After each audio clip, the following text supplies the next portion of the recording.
Hello there, and welcome to another Wine Steward video. My name is Jim, and this is a curious looking wine called Curious. This is in fact a Pinot Noir from a really cool area. Well, it is cool, and it's a recently designated area. Now we can put it on a label. The name Petaluma Gap. Petaluma Gap goes from Bodega Bay all the way down to the San Francisco Bay.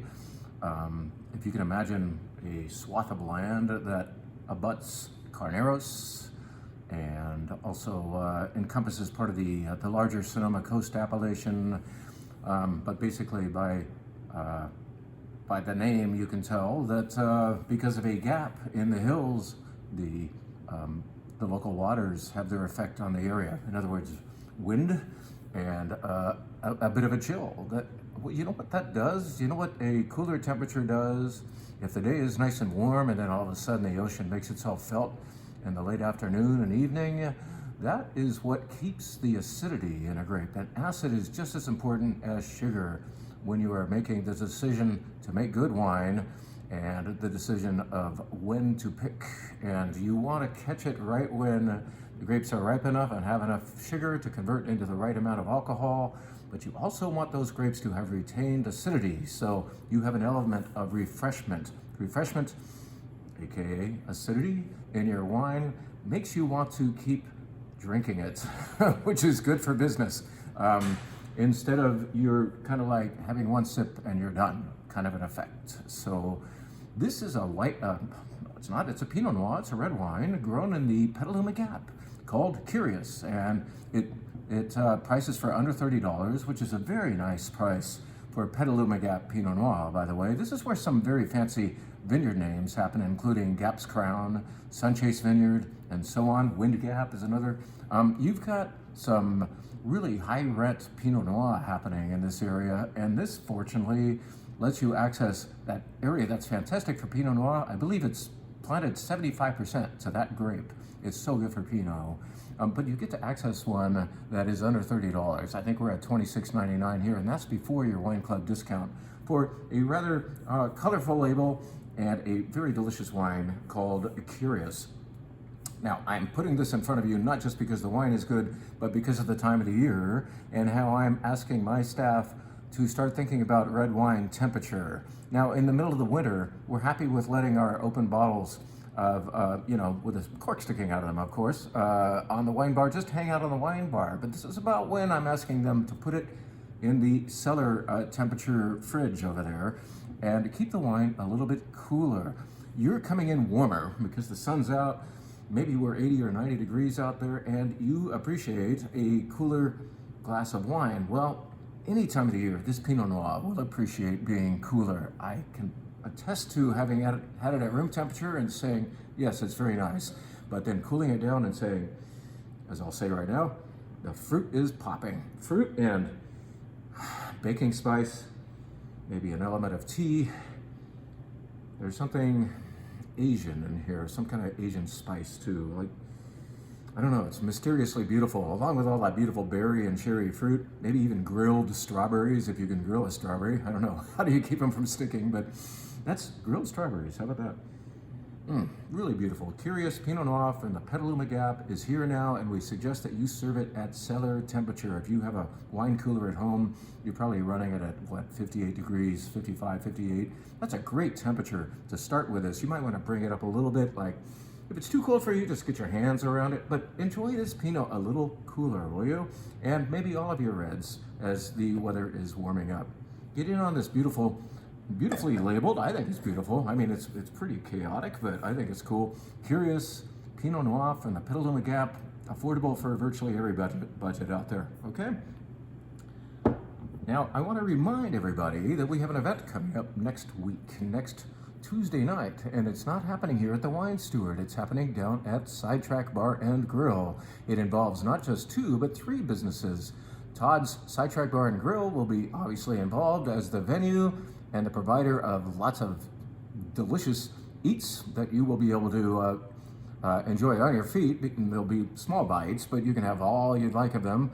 Why on your feet? Because it's a walk-around tasting. We will host, about 8 or 9 different tasting tables, which will feature beautiful wines.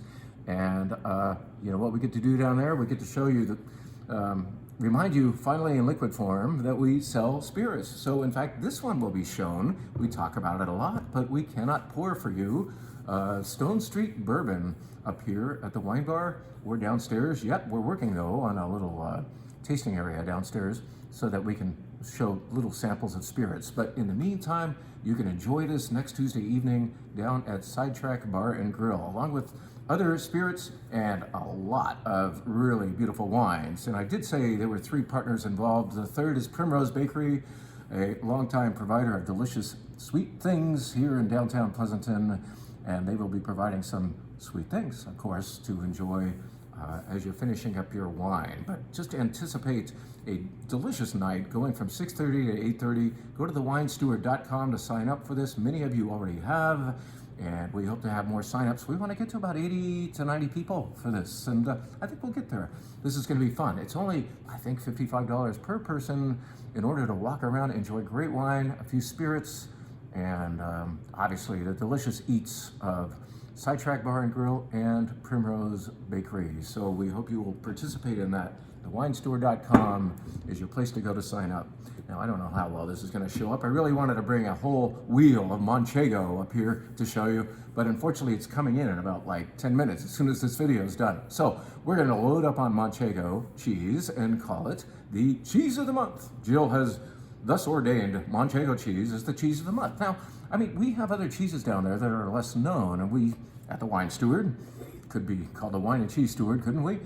We like to talk about the lesser known a lot, but why not emphasize for once something that you all know and like? And let's just tell you that Manchego comes in different ages. Of course, it's always made out of sheep's milk in that area of Spain called La Mancha, hence Manchego, south of Madrid. And it's, you know, semi-firm cheese, always has a nice buttery texture to it, a little bit of a nuttiness. Very safe cheese as far as not being scary in flavor. Everybody likes it. Everybody knows Manchego. I can tell you, I can attest to the fact that not everybody has great Manchego. Our Manchego is very, very good. We have a very good source for better Manchego. So do try out our cheese of the month. It's available down there in the cooler, and we're about to have wheels and wheels and wheels of it. You want to buy a whole wheel? We can work on that for you. All right. Let's now take you to a wine that will be featured this evening. By the time you're seeing this video, this evening will probably be over with. But I want to tell you about one of the wines that we're going to have at our Sideways Country event. No, not the Sidetrack event. Tonight, and you know, we have some very loyal people who have signed up for it, and I would love to have more seats filled. This video is not going to motivate that because this is probably getting out on Thursday, not today, Wednesday. But I want to tell you about a beautiful wine that we've chosen to bring up. A lot of the things that we're going to show at this event are old friends of ours. In other words, this is the, this might be the 10th vintage of Starlane Cabernet that we will be carrying. It's going to go to our Red Collector Club this month, and it'll also be shown, as I said, at our Sideways Country, therefore Santa Barbara County event this evening. This is the result of somebody being, well endowed financially, and also having the bravery to do something that had never been done before. That is, aspire to make great Bordeaux varieties in an area known for Chardonnay, Pinot Noir, and the like. What do? You get away from the ocean a bit, you go to the far east side of the Santa Ynez Valley, and you plant Cabernet and Merlot and Malbec and Petit Verdot back there, where it's a little bit warmer, but the evenings still cool off. Why? Again, because that ocean air creeping in every evening. Those winds kick up, and in comes the air to preserve acidity. It's very important even for a good Cabernet. This is, in fact, a very good Cabernet from Starlane. And we are proud to be showing it tonight and putting it on our shelf and giving it to you Red Collector Wine Club members starting next week. Starlane Cab is its own thing. In other words, Cab is grown all over the world, isn't it? But in the Napa Valley, it has a certain set of flavors that we anticipate. Sonoma, another, and then up in Washington State, Cab is another thing altogether. Down here, Starlane has done the incredible. They have identified a place with a very, very good and financially enabled guest to build a magnificent winery, treat these vines right, and make beautiful, beautiful Cabernet that sells for no more than $50, and it's even less with your wine club discount. It's gorgeous. It got 95-point ratings this year from 2 different very well-respected wine critics. It gets 95 from me as well, at least 95. I have a soft spot for this place. I've gotten to visit it, gosh, I think 3 times. And I like everything from Santa Barbara County, but the real surprise is that Cabernet now happens there because these guys had the audacity to try it out. They looked at Napa, they said, well, that's already been done. These folks came out from Missouri, by the way. Jim and Mary Dierberg started this thing off, and now their kids take care of it.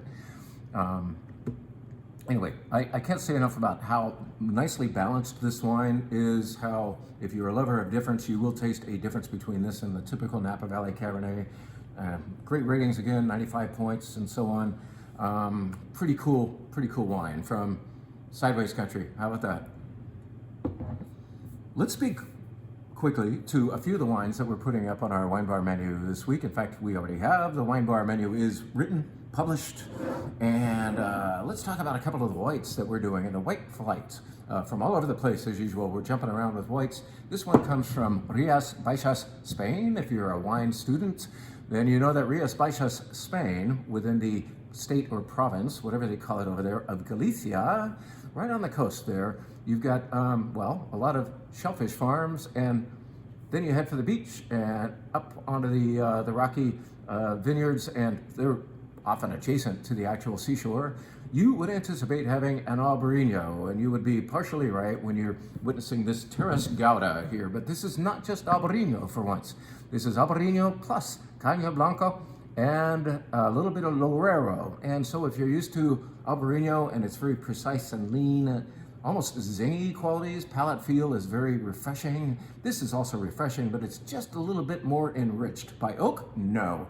By the presence of those other 2 grapes, just filling out the cheeks a little bit.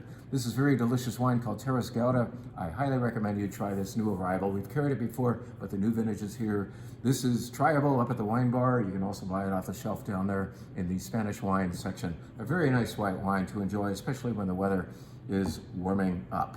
Let's show you another wine that's also, whoa, it's our wine of the week. I should have said, wow, wine of the week. I usually start the videos with the wine of the week, but bing, bing, bing, bing. Here it is. It just finally emerged. And this wine from a producer whose name I'm forgetting, Domaine Adèle Ruse. I think that is, I don't know. They wrote it in script or cursive, and it's kind of hard to read. Bad handwriting. Anyway, the most important thing is the place, and the place is the biggest, boldest font on there. And you want to say Quincy, don't you? Well, don't say that.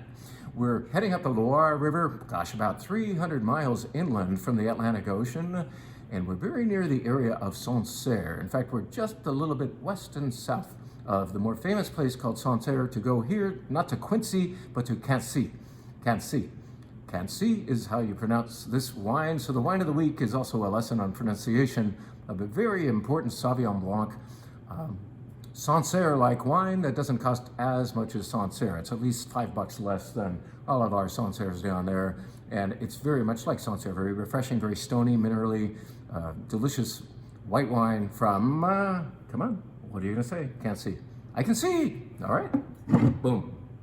One more wine to tell you about. We have a 5 red flight. They're all European wines, and I'm calling them red European wines that actually have fruit. As you know, sometimes you anticipate a European red wine being more earthy, right? Well, there's certainly that component going on in most of the wines in the red wine flight, but there's a generosity, an affability of fruit happening as well. And that's happening here in this finally returned to us Gigondas from Domaine du Grand Montmirail.